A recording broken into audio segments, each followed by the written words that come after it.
ఇప్పుడే జీ5 app download చేయండి. చూడండి మీ ఫేవరెట్ టీవీ షోస్ ఎప్పుడైనా ఎక్కడైనా. అమ్మ ప్రసాదాన్ని వద్దనకూడదు. మేమంటాం.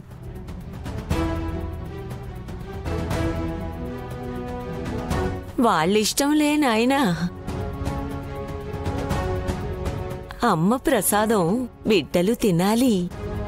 మేము కళ్ళకద్దుకుని తింటామవ్వా, నీ చేత్తోనే పెట్టు. మంచిదమ్మా.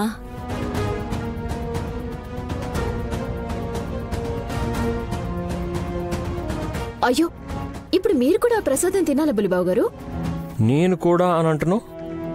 నువ్వు వద్దనుకుంటే నేనెందుకు మానేయాలి?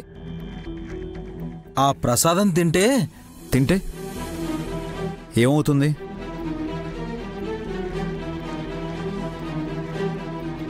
అందులో పడరానిదేదో పడినట్టు గింజుకుంటున్నారేంటి గురువిందరాజా?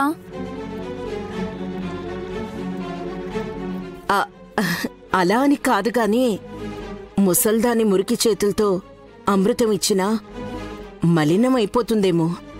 అది తిని మాకు కూడా ఏదైనా అవుతుందేమోనని.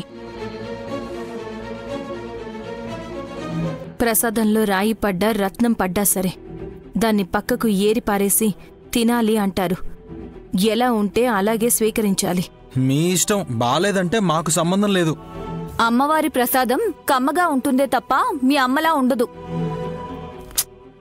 అంటే ఊరుకోండత్తయ్యా, అర్థం కానట్టే అడుగుతారు మీరు. మీరు మహా చిలిపనుకుంటానే. జోకులు తర్వాత. ఈ ముసల్దే స్నానమే చేయలేదు. ఆ చెయ్యి ఎప్పుడు కడిగిందో ఏంటో.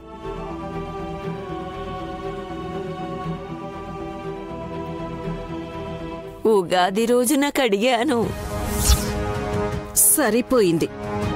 స్నానం సంక్రాంతి రోజున, చెయ్యేమో చైత్రమాసంలో కడిగింది. ఆ చేత్తో నైవేద్యం తింటే కైలాసమే. కైలాసమంటే అదేదో కఠినంగా ఉంటుందన్నట్టు మాట్లాడుతున్నావే. ఎంత సంబరంగా ఉంటుందో తెలుసా? నీకు తెలుసా?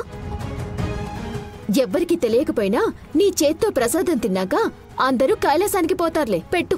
నా చేతులు శుభ్రంగా లేవంటున్నారు కాబట్టి ఈ వేప మండలంతో ప్రసాదం తీసి పంచుతాను. తినండమ్మా.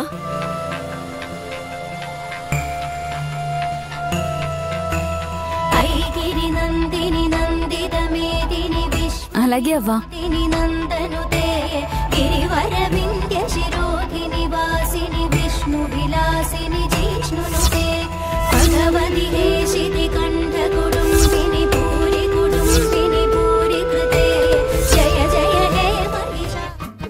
జీ5 యాప్ డౌన్లోడ్ చేసి అన్ని ఎపిసోడ్స్ పూర్తి ఉచితంగా చూడండి.